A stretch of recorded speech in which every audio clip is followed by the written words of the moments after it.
Hi everyone, welcome to our APU Postgrad webinar today. My name is Chong from Asia Pacific University of Technology and Innovation, APU. While waiting for more people to join our live session, I would like to let you know that there are 4 live webinar talks today and tomorrow.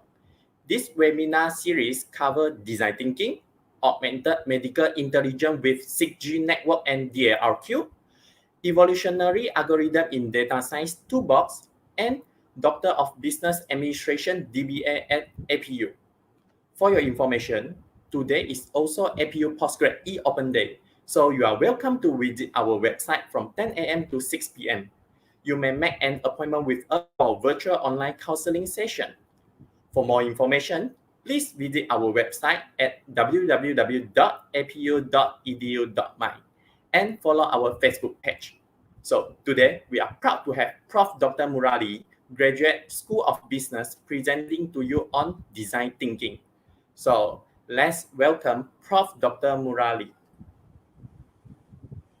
Thank you, Hi. Chong. Can you hear me clearly? Yes. How are you today? Yeah, I'm doing good. How about you, Prof? I'm okay. Okay. Staying home, staying safe. Stay home, stay safe, right? Right. So, Prof, today you want to talk about the design thinking, right? Yes, absolutely. Okay. So now let's start this session. Okay. Chong, just let me know if you can see my full screen, yeah, in terms of the slides. Okay, Chong? Okay. Can. Prof, please. All right. So once again, a warm welcome to APU in the virtual world. And life, as you know, seems to be like the new normal virtual world for most of our day-to-day activities, yeah, education, transaction, entertainment, family connectivity as well. So welcome once again. In the next 35, 40 minutes or so, allow me to just briefly introduce or sensitize the audience here today to a concept called design thinking, its essentials and some examples. Once again, I'm Prof. Murali. I'm currently the director of APU's postgraduate and continuing education. So as mentioned by the host, Mr. Chong, if you have any issues or questions with regards to the postgraduate programs at APU, feel free to contact me, and more information will be on our website and so on. Yeah. So without further ado, let me just go straight to the topic. A bit of my background. You may be wondering, who is this chap? Why is he talking to us? What right or what authority he has to actually share about design thinking? I've been working in the area of design thinking over the last 4.5 years or so in my capacity as a Stanford Technology Venture Program Fellow. That was in the year 2016, 2017, where I spent a good 2 months in Palo Alto, Silicon Valley, working with some of the Stanford School Initiative, D School, the design school, or they call themselves D School in Stanford, working on a couple of projects with them, and as well as also learning from the masters at D School. So brought that back to Malaysia, and I've been doing training and also teaching in this subject as a fully certified design thinking trainer, coach, consultant, and so on. I started my academia after having finished a good 8 years in the industry. Started off with Maybank, found banking a bit not my cup of tea, so to speak. Good knowledge though. After a few years, quit that and joined Accenture Consulting. It's where I did a lot of system implementation work and sort of my early days of thinking about technology and technology intervention for companies. And I spent 3.5 years in Singapore working on different projects, and also in Malaysia under the Accenture brand. Yeah.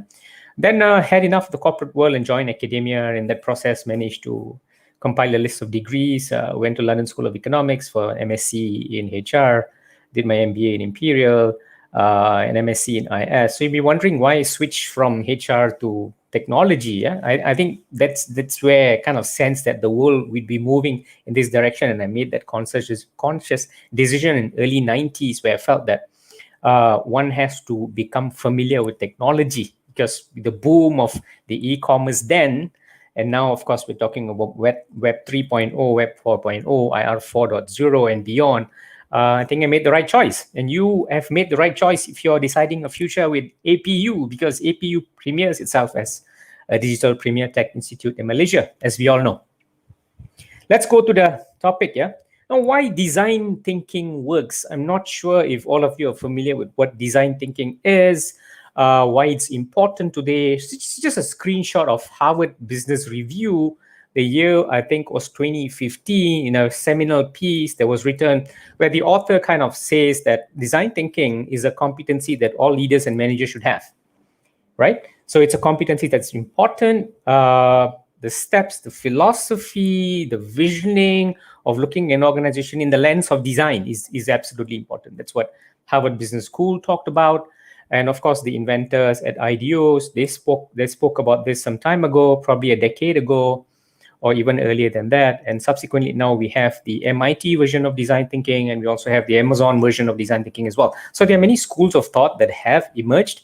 The principles are pretty much the same. The processes and methodology might differ from company to company, from school to school, but essentially this is a competency that we should have. Yeah. So some quick background about what is it.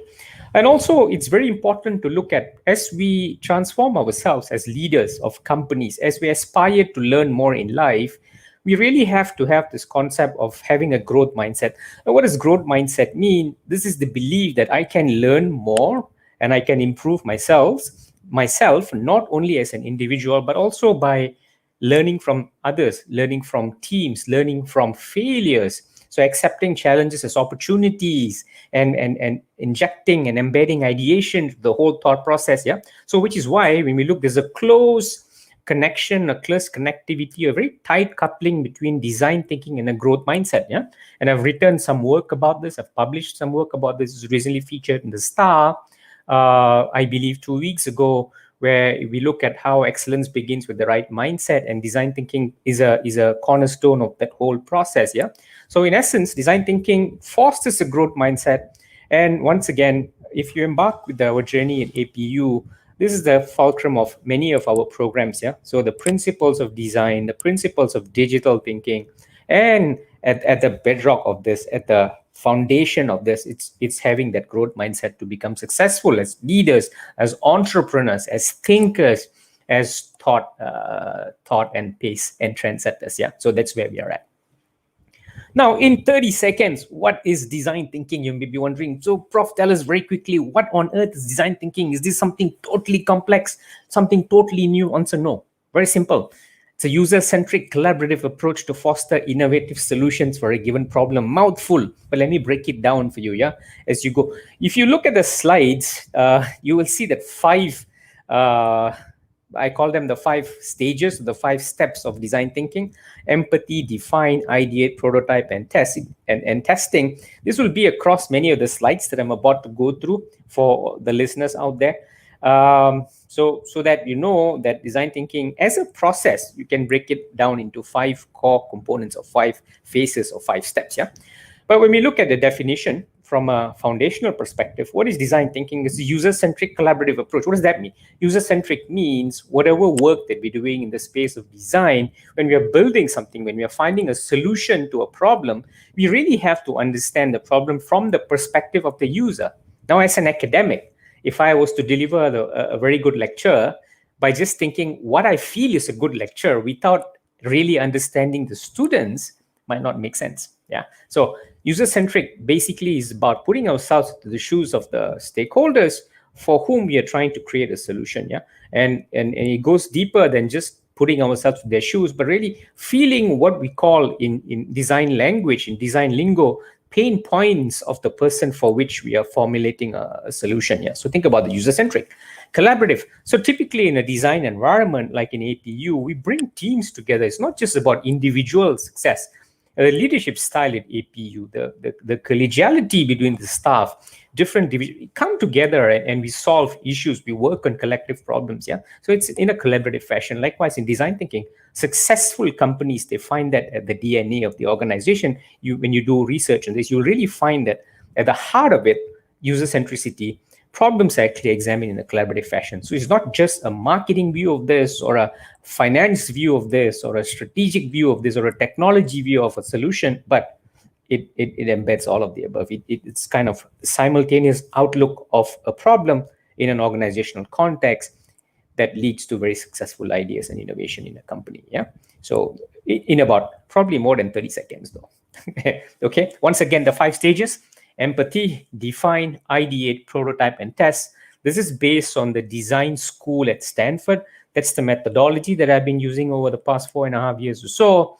There may be, as I mentioned, other approaches to this, other methodologies, but fundamentally pretty much the same in my view, in my research and my understanding of what design thinking is about, and my experience in working with companies. Yeah. So when you look at empathize or empathy, what does it mean in a nutshell? It's about developing an understanding of the challenge. So in design language, we call, before you embark on a design thinking project or a design thinking lesson or a class, the premise of this surrounds what we call creating a design challenge. What is the challenge that we're trying to address? So that's very important. Yeah, that's very, very important, and something that we teach in our class as well. So how do you really craft a design challenge, a meaningful problem to work on? That's one, stage one. So from empathize, we make the leap into define, better problem formulation, clarity of articulating the problem that we want to address, stage two. Now, once we know what the actual problem is, solutioning becomes easy. So there's a saying that says, if you understand and you know who your enemy is, the war is already won. Yeah, 50% of the war, 50% of the battle is already won. Likewise, from a corporate perspective, from an organizational perspective, from an individual perspective, if I know issues that I'm going through, the challenge that I have as an individual, and what is the root cause of that problem, and getting a solution to that might be easier. Yeah, you won't be floating or you won't be drifting. It's like, I don't really understand what's going on here. Yeah. So problem definition is very, very clear to define stage. From define stage, we get on to ideation, where we brainstorm possible solutions, having understood and having crystallized problems from the end user perspective. And from a bunch of solutions or possible ideas that's out there, based on the solutioning, based on the brainstorming, based on the activities and exercise that we do in ideation, we move on to identifying what's the main focus of my solution here. What's one prototype that I want to bring out of this possible options out there?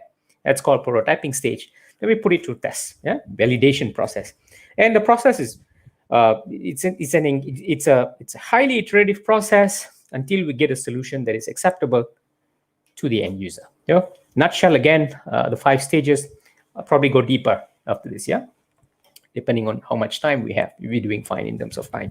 So first stage, again, empathy is the ability and capacity to understand or feel what another person is experiencing within their frame of reference. Now, this is very important, within their frame of reference, not our frame of reference. Yeah, that is the capacity to place oneself in another's position. Well, we may say, this is nothing new, Professor, because Theodore Levitt in the year 1969 as well wrote a seminal paper called Marketing Myopia, where he said that if you are in the railroad business, you are not in the railroad business, but in the business of transportation. Therefore, you need to put yourself into the shoes of the market. So how is empathy new? Perfect. Nothing new. It's the same thing. However, the process of doing empathy in modern days have actually shifted. They have changed. The importance given to this stage in design thinking is very, very, very, very, it's there. It's the which is why it's the first step. Empathy, yeah? Putting ourselves into the shoes of another. Now, what is the relevance of empathy and rethinking? Let's say from a teaching and learning perspective, we also have to empathize how we develop our curriculum. What's needed out there, the younger generation out there today, the millennials out there today, pandemic requirements that's out there today, teaching and learning in the online world. So how do we do this? To do that well, we really have to understand the new challenges, the new requirements from an end user perspective. So in our role as academicians and APU leaders, employees, we constantly ask, do we really care about our stakeholders? This is a continuous questioning that goes through in our minds, yeah, as leaders of the university. Do we listen to our customers or students? I mean, important to us. Do we really care for the people around us? Very, very important to us, right? From the vice chancellor all the way down to even the most junior staff that probably joined last month. These are the DNA of the organization. Do we really put ourselves in the shoes of others sincerely? I think it's very important for us. That's the culture that we're trying to build and we have built over the years.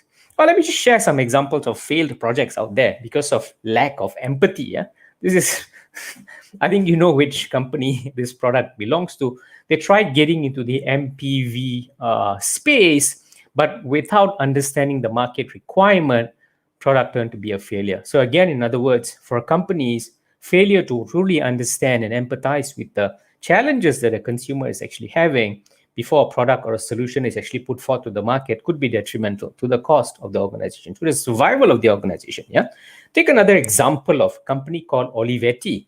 Olivetti was very, very famous in the typewriter business, right? So they, at one point of time, the leaders of Olivetti were so arrogant, and they said that no one in the world, no company in the world could take our business. Yeah, eventually, the rise of the computing technology led to the fall of typewriters, right? I mean, who would actually use a typewriter today, with the exceptions of probably very niche purposes in courts, for example, or to be traded as elite items or antique collectibles? Who would use it on a day-to-day basis? So this is the premise of having empathy in our minds and our hearts, more importantly. Yeah? Will Smith, my favorite actor, says best way to play a role is to immerse yourself into the role. And how do you connect this to design thinking? As I mentioned, when we are designing solutions, we are putting ourselves into the shoes of the person for which the design is created, right? The segment of the population for which solutions are being offered. Now, the best way to do that is to actually experience. So Will Smith, if you look at every role that he plays in a movie, if it's a homeless role, he would spend time with the homeless. He would actually experience being homeless. If he plays a prisoner in jail, he would spend time in prison. And many of the successful actor and actresses do this to immerse themselves in that role before they actually take on that role in the screen. Because when you become that role and you immerse fully yourself in that role, you really understand the world from the perspective of the people for which that you are designing something. As I keep coming back to that, because the heart and the bedrock of design thinking is customer centricity. So think about that. In my class, the first activity that we normally do is designing a solution for a blind person who's using a vending machine. We all have our experiences with vending machine. You go to a vending machine, right? It's easy for you and me because we can see. Thank God, we wake up every morning. How fortunate we are to have the vision of sight, right? Beautiful. But for a blind person, imagine they're thirsty, there's no one around, you're in front of a machine, you need a drink, a cold drink, and it's totally unintuitive for you, right? Because you're blind. So how? So the first activity we do is actually redesigning a very simple activity called, what would a blind do with a vending machine, and what would this vending machine look like? And in my class, you have, in my sessions, in my training, you will find that people come up with fantastic ideas just to sensitize with them with the concept of empathy. Yeah? And we really make people blind for about 25 minutes, walking as a blind person, climbing up the stairs, giving them money to play with the vending machine to see if they can get a hot cup of coffee, walk all the way up to the third floor without a spill. So you'll find a lot of excitement, and some people actually get scared as well. For the first time, they're being blindfolded seriously for about 20 minutes. Then they talk about this. We talk about this. These debrief sessions are run to kind of identify your key pain points, the physical challenges, the emotional setbacks that you went through in the 20-minute activity. So again, empathy is the whole process of understanding the pain point of someone. And just want to quickly go through how do we actually do this. And we design solutions with the end user in mind by understanding their key pain point, as I mentioned, in the case of academia, students and staff, therefore work towards a solution that matters, that matters. Now, how do we do some quick steps? And some of you may be wondering, fine, we understand empathy, but what are some of the key things that we will learn in an empathy class when we're doing design thinking? First of all, we look at the challenge. So these are some of the design challenges I have worked with. Developing a challenge like making online learning more engaging. So what do you do? The first step we do is interview sessions, field visits, so talking to students on various issues around this topic. From there, we develop personas. All this might sound alien. For the full benefit, you got to really be in a design class, but I'm just walking through some of the key steps. It's an example here. I was in Brunei before the pandemic, and I ran a session, a 3-day session with the Brunei government when they wanted to rethink their e-government offering, their e-government platforms. And I became a persona for some of the participants in terms of what were my expectations or what were my key pain points as a citizen, of course, not in Brunei, in Malaysia, when I'm dealing with e-government solutions, e-government services in Malaysia. And they use me as a test case to kind of build solutions around that. And I was the persona for them, or I was the avatar for them. What are my expectations? Where was I with the whole concept of e-government platforms in Malaysia, right? So here, when you do empathy visits, when you do deep dive sessions or focus group sessions, trying to identify the key pain points of a customer or of a solution that you want to build for someone, you're really boxing them into a couple of things: who they are, demographic data, interesting points that they make about the challenge in relation to the issue that they're facing, inferences that therefore we could actually draw, contradictions, were there different viewpoints, their emotional setback. How do we bring all of that back into a class and talk about this and come up with something called a persona? What is this persona about? Who is this persona about? Then you go on to the next stage called problem definition or problem formulation in the define stage. Yeah? So empathy, once again, to quickly recap, identifying the key pain points of customers. How do we do that? Field visits, empathy visits. The product of that would be your persona development. What is this persona about? Who is that person? What are they going through? What inference can we draw? And from that persona, how do we make bigger inferences about the population at large? Yeah. And we go on to the next stage called the Mario leap. We get down to define. Some of you, my generation, you probably look at this and you say, yeah, we know what Mario is about. But the younger crowd is like, who's this chap? What game is this? Looks too outdated. We are into Valorant now, and even Minecraft is kind of outdated, according to my son, who is 14. He says, Papa, nobody plays Mario anymore. I says, well, I do. So, so define is a stage that follows through the empathy. From empathy, when you do empathy well, you would really know key pain points of the person for which you are designing a solution. Yeah. So at the end, from that persona development, we transition you fairly smoothly into a concept called define. So identifying the problem. At a define stage, you do three things. Gather the observation from empathy. We look for issues. We look for interesting points. We draw inferences. Then we come up with actionable learning about people, what we want to do, having inferred from the issues that were given to us by the stakeholders or by the clients during the empathy visit. And we make the leap. Let me just share with you. Some of you may have been in an MRI machine. Could be a scary experience. Could be a frightening experience. Yeah. I've only been there once, but not full. It was the smaller machine just for my knees because I used to run almost 40 kilometers every week. I was a marathon runner until my knees gave way. So you got to get it checked. Wasn't a nice experience. Now, trust me, when you put a child in a machine, most of the times hospitals freak out because children, they're really afraid of this, right? The whole experience is not good. Forget, even adults, sometimes you have to be sedated to get into an MRI machine. So this was the issue, a quick case study that we did with Stanford. Doug Tides designed a GE Healthcare, very proud of his design, but his emotion changed when he saw a little girl. She was very, panicky, edgy, started crying when she was put in the machine. He said, oh my God, life would be more beautiful if my design could be made more pleasurable from a child perspective, more child-friendly. The whole episode becomes a very nice experience. So what do we do? So engage in design thinking. And at the end of the define stage, after doing a bunch of interviews, this is something called a point of view. I'm cutting the whole case study short, just to get you at the end of define stage, you have a product called point of view. Point of view is basically summarizing what was the key issues that you have kind of crystallized. What's the actual problem here that we're dealing with from the empathy stage that we did, yeah? So when we spoke to children and spoke to people administrating the MRI machines, this is one conclusion that became a point of view from a child's perspective. We met Jessie, a 9-year-old child with leukemia, surprised to notice that she was more worried that her brother was having fun in the park and not in the hospital. This is the hospital, mind you, which has a beautiful park by the side.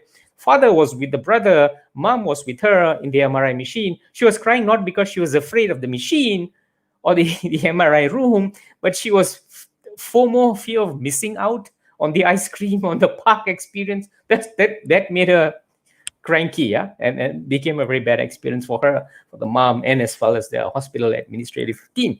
So we wonder the inferencing that we wonder the hypothesis that we can, if we could turn it around and make the administrative process, the room, the look and feel more friendly from Jesse's perspective, we may have something. So therefore, the game-changing statement, and normally at the end of the define stage, you always have a game-changing statement. What statement we would like to think about to change from status quo to where we want to be, to a desired stage. It would be game-changing to simulate being in the park experience during the MRI episode. Yeah. So from that, how do you actually simulate? This takes you to the next stage called ideation. A bunch of ideas were thrown out, and this is some of the designs that actually came. And this was actually came out of that whole process. Yeah? This is actually called the Pirates of the Caribbean ride. Well, the issue then we faced is kids who were in the park now wanted to all be here. So good problem to have, just to kind of flip the whole thing. So again, stage one, empathy, identifying key pain points, identify the pain point of Jesse. The issue is not with the MRI or the experience, but the fear of missing out of fun thing that my brother is actually doing. I understand that I have leukemia. I understand that I need to get treated. It's important for me, but I'm missing out on fun that regular kids go through when they're at the park, or they experience while they're going through in the park. Yeah. So therefore, this solution just flip the whole thing and see, it's pretty cool being in here. I'd rather be here than be in the park. Yeah. So that's a product of the define stage, which an example of the prototype that came out after ideation. So ideation from the game-changing statement is coming up with a list of ideas from your game-changing statement, from the state from where you are to the state where you want to be. It's coming up with a list of things. 10, 20, 30, 40, 50 ideas, depending on how deep you want to go. And some people, even CEOs, when they say, hey, Professor, what's the difference from a pure brainstorming activity? Why do we call this design thinking? How is it different from companies when we do ideation all the while? We've been doing ideation all the while.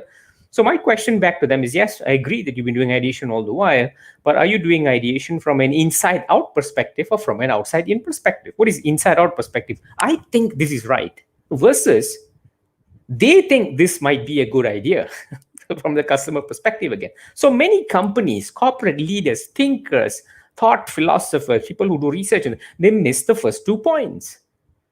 The empathy, the perspective from the person for which the solution is actually built. That's forgotten.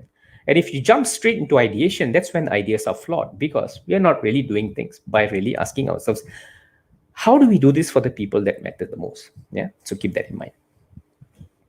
Now, why is, again, from a teaching and learning perspective, why is ideation vital? We may have an idea, but they might not be in a leadership position to share openly. So in design thinking class, we put aside the role of you're a CEO, you're a vice chancellor, I'm a professor. All of that is down the drain. Yeah, we come in, we are just participants, we are just design thinkers. Anybody can ideate. It's collaborative. It's also vital to ensure that we can obtain a diverse set of people who look at the same problem differently. The marketing guys look at it from a marketing perspective. Technology looks at it from a technology perspective. Strategy looks at it strategy perspective. Coming together and coming up with solutions that's meaningful for that particular problem that you're working on. Yeah. And it sparks an innovative culture in the organization and the individuals. I like this chart a lot. Last year, many people complained, oh, the pandemic is here, I've lost my job, it's all doom and gloom. Yeah, we can complain and do same thing all over, or we can start all over and do something differently, right?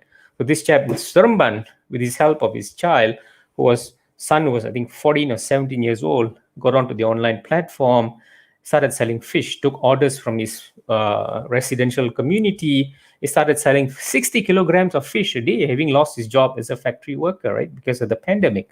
So again, this story is quite powerful because he actually empathized. He actually did design thinking without even attending a design class, because he was able to understand the pain points of the residents at that point, who were finding it very difficult to go to the market because of SOPs, because of crowd control, roadblocks, and so on, to actually get fish.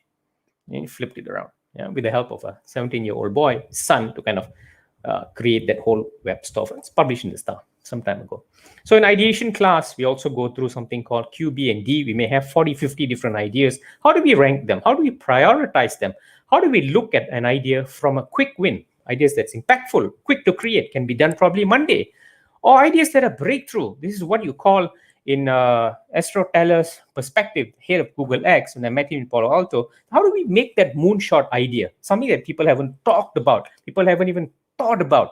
How do we get through a breakthrough idea? Unlikely to work, but if it did, it would be a major breakthrough.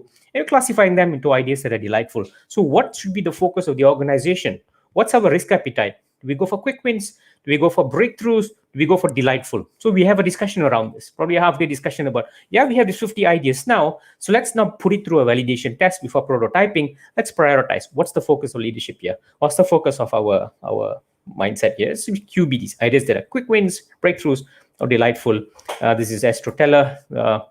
When I had the opportunity of talking to him in Palo Alto, he said the company thrives on failure. Head of X, we thrive on failure. What do you mean by thriving on failure? They allow staff to kind of, go try this. If it doesn't work, fine, as long as it's within the main umbrella body of business of the company and mothership Google, fine, something that's related to us, but work on it. Maybe give you some time in a week to kind of experiment and go do this. So if you fail, lesson learned, and everybody celebrates that failure so that we don't make that same mistakes again. Now, the culture that many Malaysian organizations have is, hey, you better be successful with this project, yeah? Otherwise, you're not going to hold this position anymore. So that's the kind of mentality that a lot of companies we have here. It's changing slowly, but based on my experience, it's still, we're investing this 25,000 ringgit on you over the next 6 months. Make sure you have A, B, and C, else you're out of this. That's the kind of thing that, a bit more leeway is given to certain companies that are more flexible and they experiment with design, innovation, and so on. We don't believe that there's a bad idea, but they either survive or test or otherwise. So this company has failed many projects, but they allow people to ideate, and they go through the stages of ideation. They go through the taste of testing internally before it reaches the market. And when the product fails in-house, they say, fine, great, not so much money lost. But when we launch something without thinking it through carefully, that's when a lot of investment goes down the drain. Yeah. So again, think about this. And that culture, design thinking teaches us that culture as well. So we go beyond ideas, we look for breakthroughs. So when they do design work, they look for breakthroughs. Breakthroughs are ideas that are really out there and they solve problems. Think about the Loon project, providing internet by using hot air balloons to remote part of the world, right? This is a successful project that they actually worked on, a successful idea. Think of cars that run on solar, a successful idea. So these are sort of the things that are typically classified as breakthroughs. So again, empathy, identifying key pain points of the customers.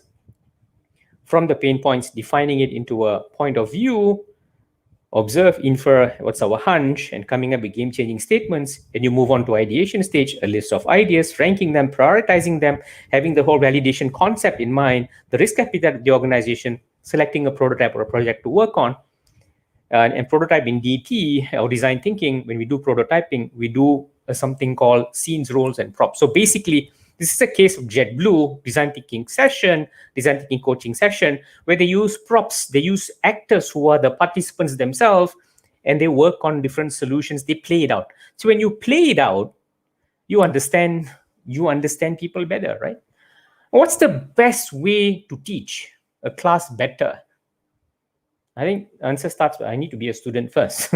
and I need to be in a class and listen to the person before me who's teaching it, who has taught it, right? You kind of say, oh, okay, this is how it's done. Maybe I can do better. Maybe I understand this better now. Or to understand a process, I go through that process. I play out that process and experience it and come back learning something from it. And then I say, okay, I want to change this. Yeah. So scenes, playing out the scenes of an actual customer or actual client, goes through props, using of any material in class that's ready-made, cheap, whatever we can find to bring that, make it live, make it real.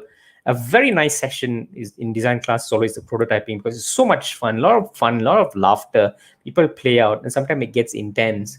And people are watching you, leaders are watching the juniors acting out. Sometimes it's reverse, leaders acting it out, juniors watching and giving them feedback, and roles. So we actually teach them storytelling as well.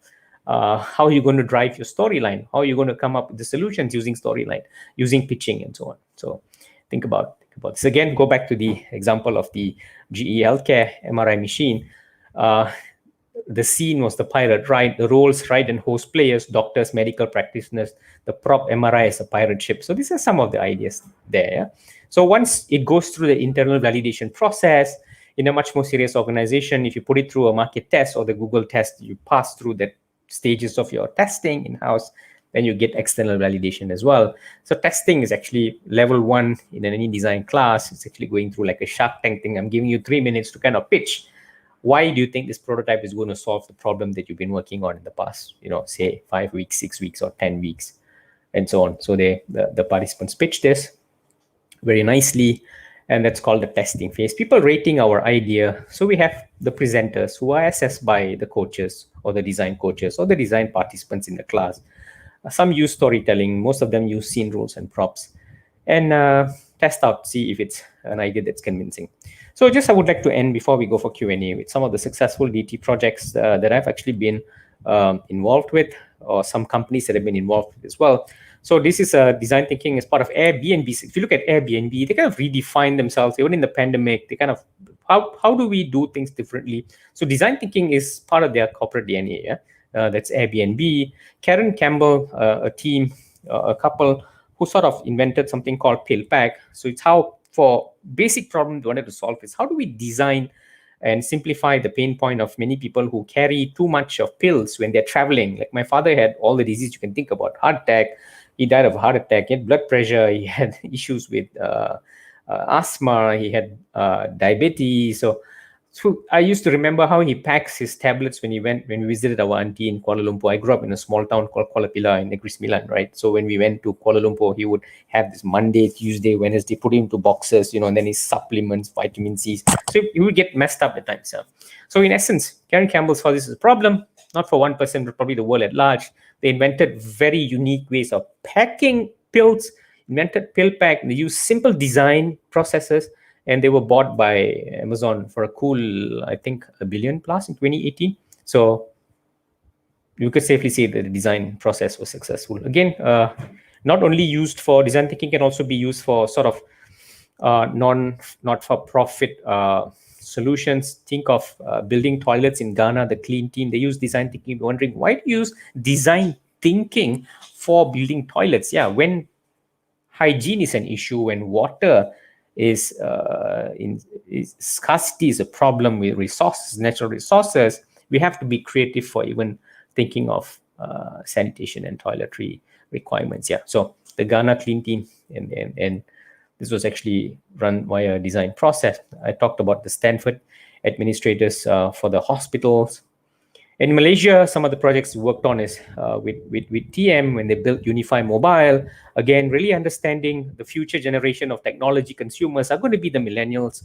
So getting them to really do empathy visits over a period of one whole day, spending times in malls, talking, of course, pre-pandemic, before the pandemic, spending time talking to younger generation. What do they think about when they're actually subscribing to a telecommunication service? What drives them to do so? What are their requirements? What sort of apps? So, and when you did it well, more than 0.500,000 downloads in the first week when VB Mobile at that time, and before it became Unify Mobile, was launched. So quite successful in a very short space of time, especially among the younger generation, younger audience. Yeah. Again, I worked on a project with the National Union of Teaching Professions, where we said that I got a call from NUTP one day, and they said that we have a problem, Professor. I said, what's the problem? They said, students can't think anymore. I said, students can't think. What do you mean by students can't think? No, they can't think. They don't have higher order thinking skills. You need to train students. I said, no. Before you train students, train the teachers. So we did a workshop for teachers throughout Malaysia, and they came in. We ran boot camps for design thinking, really sort of teaching them different things. So much of fun. And then, oh my God, we can do so many teaching in so much of variety of ways to kind of inject higher order thinking skills among students. Yeah, so it was a very successful project, again picked up by the local media. I've written a bunch of stuff on leadernomics, on design thinking, on growth mindset and design thinking. You can catch me on Leadernomics. Just type my name, Murali Raman, Leadernomics. You get access to the articles. And once again, welcome to our virtual open day, APU Live 2021. We'll be happy to share more with all of you about design thinking, about other programs that we do and offer at APU. MBA, DBA is going to be launched next month. I'm talking about DBA at 4 p.m. tomorrow. So those of you who are interested in DBA, please come and listen to what that talk is about. We do executive training on design thinking, and also a lot of short courses on the IR 4.0 space. Cloud solutions, IoT, AI, cybersecurity, name it, we have it. Short courses, digital business transformation, digital economy, soft skills, specific IR 4.0 program. Check us out on the APU website. It's my phone number there. Call me if you want to talk more about postgraduate program or about training in APU in general. Chong, over to you. Thank you very much.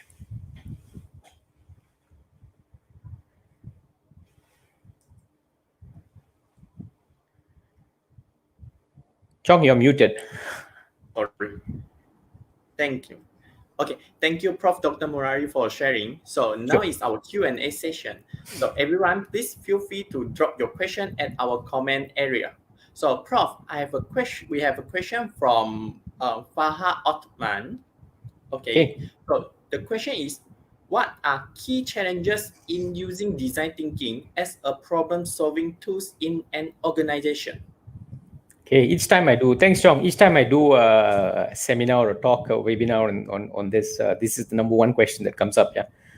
So a key challenge, if you look at design thinking as a tool, it's bound to fail. I rather look at design thinking as a philosophy, as a culture, as a transformative agenda of the organization. Yeah, that's when it actually works. Let me give you an example. There are a few design projects that I worked with. I coached them all the way to the stage of prototyping very good projects.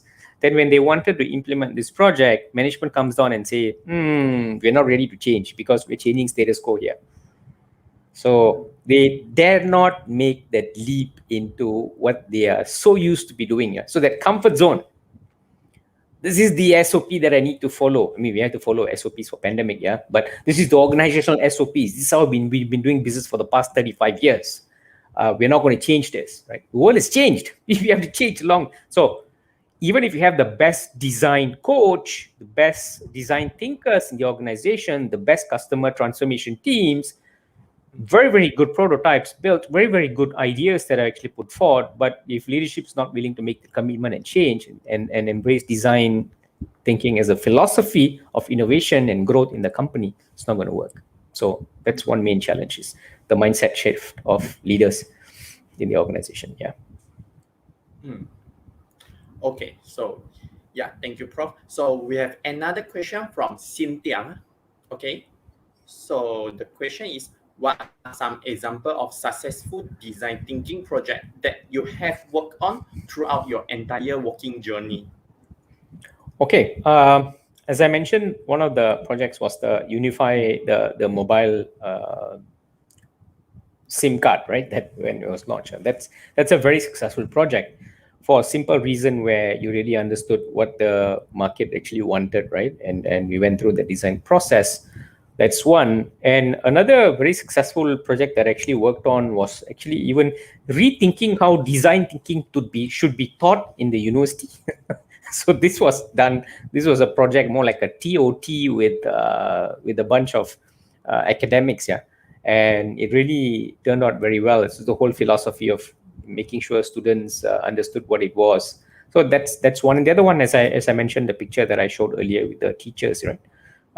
They actually came up with very nice, unique ways of changing their delivery plan for their lessons. So these are three examples that I can think about very quickly. Okay. Yeah. Prof. Dr. Murali, there's one more question from Marinda Anata. Okay. Her question is, what is design thinking important for businesses?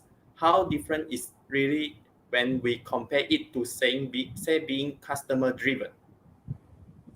Okay, I think this one I've probably talked about also. Thanks, Marinda, for the question. So basically, companies have been customer centric for a long time. We know. I mean, they put a lot of importance and emphasis to customers. Fine. But what I find that for successful solutions for the customer, we really have to understand them better. I mean, we bring them as part of the design process and the co-creation of products, co-creation of solutions in the organization. I think that's still missing for majority of companies in Malaysia and other parts of the world. Successful companies, look at the Silicon Valley sort of culture, that whole mindset is pretty different. The process of co-creation. Thailand is doing that pretty well now. So if you look at the telecommunication sector in Thailand, they're changing quite fast. I mean, co-creation, letting, even in academic institutions, right? Letting children design lessons, especially at junior, primary school, secondary school, even in universities, right? So how do students want to be taught? Let them become part of that creation of the process. Right? Pretty interesting. So again, yeah, not only about customer driven, but really embracing them and part of the delivery process. Sure. Hope I've answered the question. Thanks, Marinda, again. Yeah, thanks. Prof, there's one more question from Nafis Alam. Okay. So hi, the Nafis. question is, in a layman terms, what is a major difference between design thinking, critical thinking, and creative thinking? Fantastic question. To answer Nafis's question, I think critical thinking, creative thinking, you don't have to have empathy. So I may be a genius, right? I have a problem. There's a problem in front of me. I can solve it very creatively, or or very critically is going deeper. So if you think of the Juran Ishikawa total quality management principle, fishbone diagramming, root cause analysis, they'll be very critical, right? So creative is looking for simple solutions. So I may redesign a vending machine without talking to the blind, and I may come up with a creative solution. But does the blind actually appreciate that? That's the gap that design thinking tries and address. So I'm designing as a co-creator with the blind, with that whole process of empathy. Yeah. So that is one. And again, the DNA of the culture of the company, the corporate culture is really built around innovation and that whole fluid sort of seamless interaction between different people in the organization coming up with solutions that's meaningful. I think that's the power of design thinking and companies that do this well, like in the examples that I shared. Okay, Nafis Alam, I hope you get the answer from our Prof. Dr. Murali. Prof, there's one more question from Muhammad Adnis. Okay, so the question is, how important is design thinking for project management and for leadership for team management? Yeah, I think it depends on as I mentioned, the first thing is actually looking at a challenge. What are we designing for? I mean, what is the problem that we want to fix? Not every problem requires a design sort of philosophy, right? As I mentioned, the design thinking philosophy is useful for the corporate DNA. And then everybody becomes, I put innovation at the forefront of my leadership. I put innovation at the forefront of my culture. So if you have innovation at the forefront of a corporate culture, you're not going to sit down and do things the same old way, right? I've been doing this for the past 18 years, 20 years, 24 years, the same old thing I've been doing, right? So that doesn't tell you that the company is ready to embrace change and ready to move forward and ready to listen from everybody in the organization. How do we bring people collectively and work towards a common problem that we have? So as a DNA, it's very, very important for leadership teams. But as projects, do you need design thinking for all projects? No. But do you need design thinking for a particular change, particular shift in certain aspects of design? Say you're designing a lab, for example. I think design thinking works. You're designing a new way of doing, say, some machines that you actually want to build. Maybe a new marketing campaign, perhaps. So it really varies from projects to projects. But the important point is, as I said, is having that whole philosophy of innovation. Yeah, I think that's really key. And the whole concept of allowing people that matters to us most to voice out what their concerns are, what their issues are, and then finding solutions around, I think is key. So if you take examples for academic institutions, listening to the students is very important. I think it should be the number one focus. If students are telling me, Professor, you are a clown in class. You're not teaching us. I mean, I don't understand a single thing that you're teaching. So as a professor, I have two options, right?